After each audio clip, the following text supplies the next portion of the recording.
Number 14, 36-year-old Lamia Dockery.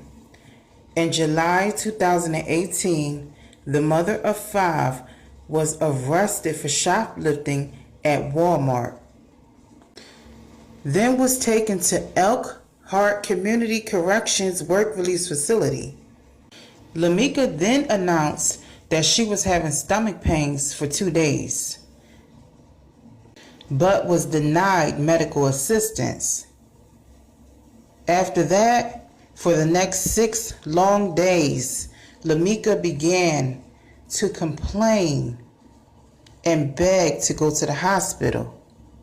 Lamia then spread it out on the floor, stating that she couldn't breathe. It was stated that Lamia kept saying, "I'm going to die here." After all of the vomiting and moaning of agony, Lamia kept begging to go to the hospital. All of the begging got Lamia into trouble with correction officers. They decided to take Lamia to solitary confinement for punishment. Lamia then began to kick on the door, and that's when corrections officers decided to shackle her to the bed. And that's when Lamia then later died. Number 13, Natasha McKenna. A 37-year-old mother and Alexandria resident who struggled with mental illness was taken to Fairfax Adult Detention Center in late January 2015 to await transport to Alexandria for an outstanding warrant. On February 3rd, after days in solitary confinement, 6 deputies attempted to transport McKenna, who was in medical crisis, to Alexandria. A video then surfaced the web exposing the inhumane treatment Natasha McKenna suffered in that altercation. Naked and disoriented, Natasha McKenna was wrestled to the ground by several deputies in biohazard suits and riot gear, and then a bag placed over her head. Natasha's final words were, as I quote, "You promised you wouldn't kill me." She was shackled and breathing heavily when she was tased 4 separate times at 50,000 volts. By the time she was wheeled to a vehicle for transport, she was unresponsive. She died 5 days later. Number 12, 50-year-old Joyce Cornell. In the year 2011, the South Carolina woman was arrested for shoplifting. She was caught stealing $20 worth of beer and candy bars from a convenience store. In the year 2015, Joyce went to the hospital and made complaints of severe stomach pains. When Joyce was discharged from the hospital, officers were waiting. Joyce was immediately detained and taken to Charleston County Detention Center due to unpaid fines from her 2011 shoplifting charge. Hours later, Joyce was found dead inside of her jail cell. It was said that Joyce had been deprived from water. Number 11, Simone Marshall. In the year 2016, 22-year-old Simone Marshall decided to borrow her boyfriend's cousin's car to run an errand with her friend Amanda Arnold. The two got into a car accident. It was said that a car ran them off of the road. The car flipped 3 times. When Texas police arrived at the scene, Simone gave the police a fake name, and the police also found cocaine in the car. The two were booked on drug charges, and Marshall was also charged for not giving proper identification. Arnold was released on bond the next day, but Marshall couldn't pay her $5,000 bond. 2 weeks later, Simone suffered a seizure in her cell, but was pronounced dead at Huntsville Memorial Hospital. Simone's family says that Simone begged for hours and complained that she was having blackouts and that she would like to go to the hospital. Police say that information isn't true because Simone denied medical assistance. Number 10, 18-year-old Shaniqua Proctor, the mother of an infant boy.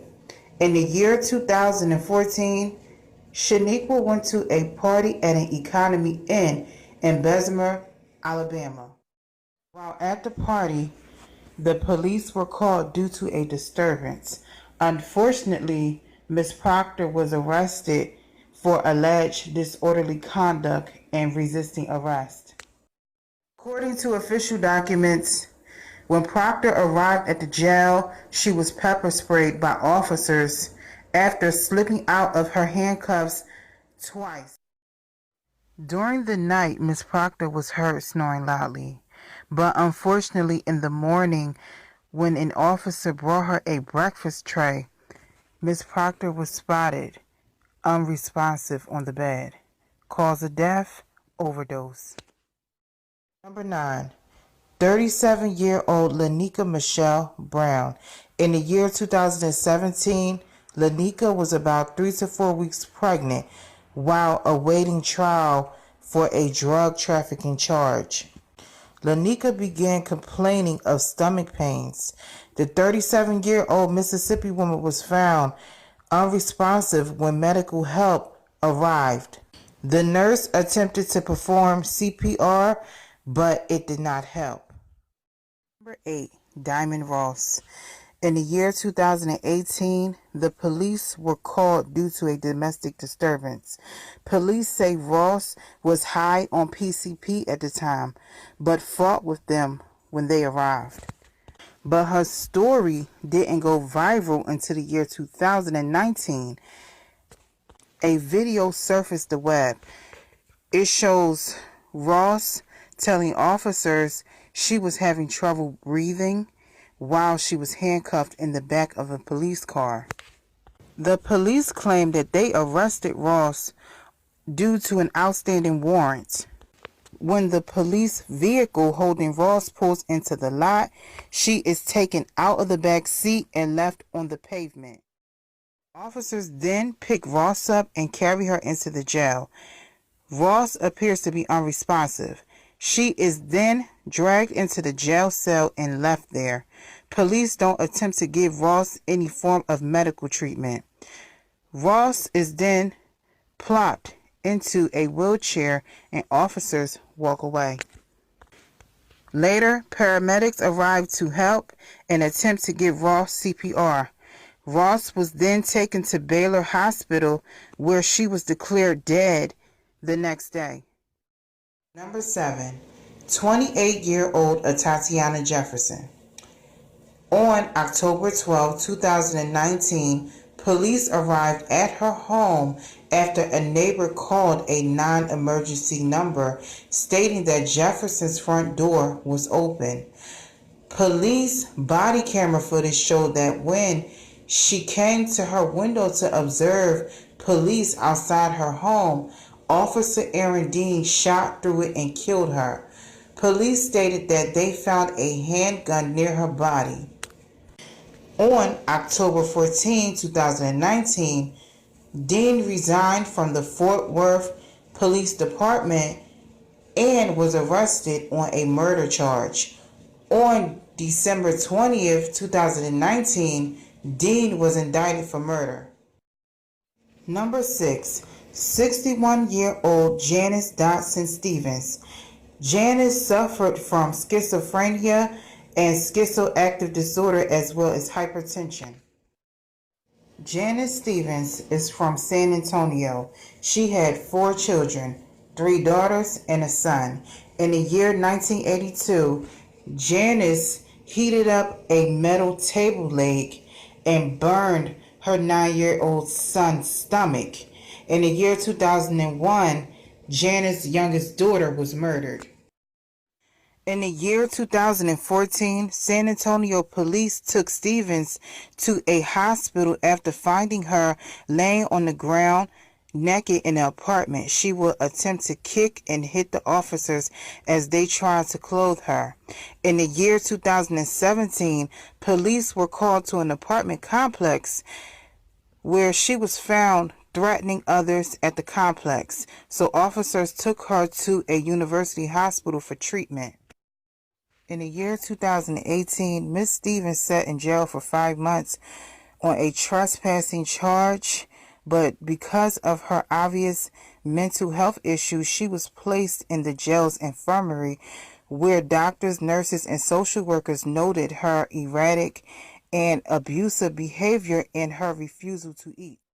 She also refused treatment even though medical staff knew of her diagnosis for schizophrenia and schizoaffective disorder, as well as hypertension. At intake, she weighed 290 pounds. When she died, she weighed 154 pounds. Her family says they were unaware she had been arrested until it was time for them to collect her body. Number 5. 37-year-old Martina Jones. In the year 2015, Martina was arrested for a domestic altercation with a former spouse. A body camera footage recorded Jones explaining to the officer about her medical problems, which included a heart condition, seizures, and depression.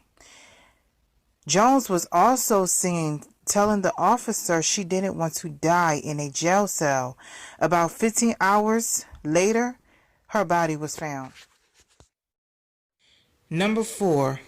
18-year-old Kendra Darnell Chapman.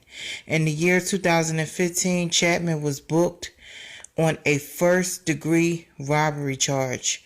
Homewood, Alabama police say she robbed another person of a cell phone. A half hour later, after booking, Chapman was found unresponsive in her jail cell. Authorities say she used a bed sheet to hang herself. Number 3. 42-year-old Raymond Turner. In the year 2015, the mother of 8 children was arrested for allegedly stealing crab legs. She sat in a jail cell for 2 days while awaiting for arraignment. While in police custody, Ms. Turner made complaints of being sick. She was immediately transported to the hospital where she was treated for hypertension and then immediately released back into police custody. The next day, when police arrived to take her to her arraignment, Ms. Turner was found dead. Number 2. 23-year-old Corinne Gaines. In the year 2016, the mother of 2 refused to open her apartment door for police. They were there to serve her a warrant for failing to appear in court. After an hours-long standoff, police kicked down Gaines' door, killed her, and shot her 5-year-old son. Number 1. 28-year-old Sandra Bland. In the year 2015, Ms. Bland was pulled over for a minor traffic violation by a state trooper. The exchange escalated, resulting in Bland's arrest and charge for assaulting a police officer. The arrest was partially recorded by the state trooper's dash cam, a bystander's cell phone, and Bland's own cell phone. The state trooper reported that he feared for his safety, but the footage clearly shows the routine traffic stop escalated after Bland refused to put out her cigarette. The trooper claims that he seen Bland reaching for something, but on the short video shows a calm and controlled young woman at the mercy of an increasingly agitated officer towering over her with a taser pointed in her face, yelling, as I quote, "Get out of the car, I will light you up," Get out now. 3 days later, Bland was found hanged to death in a Texas jail cell. I'm not with it. I'm not fucking with that shit, like, at all. Like, how people hate black people so much, how black people can sit up here and say that's not my problem. Or she does look like a Rottweiler. That's fine. That's fine. But, and you want to talk about how, oh, people are so sensitive. They want us to cancel freedom of speech. Why is this your speech? Why are you so comfortable tearing down black women and no other race? Look around. Look around. When are Hispanic women ever compared to dogs?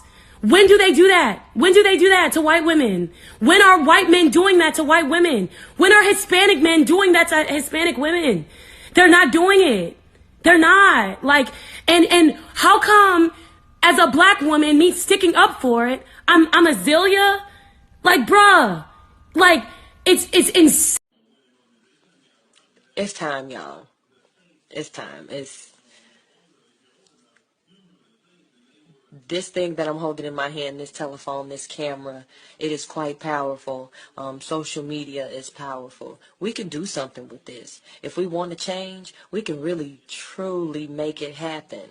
You know, we sit out here and talk about, oh, we need the next so-and-so and this and that. No, you don't. No, you don't. Start in your own home. Start with you. You start being that person to want to make that change. So it's funny. I might, whoever is watching this, you might hear I'm probably going to get a few of the Michael Jackson, oh, I want to make that change comment. But laugh all you want to. Say what you want. But I'm here to change history. I am ready to do what I need to do for this next generation.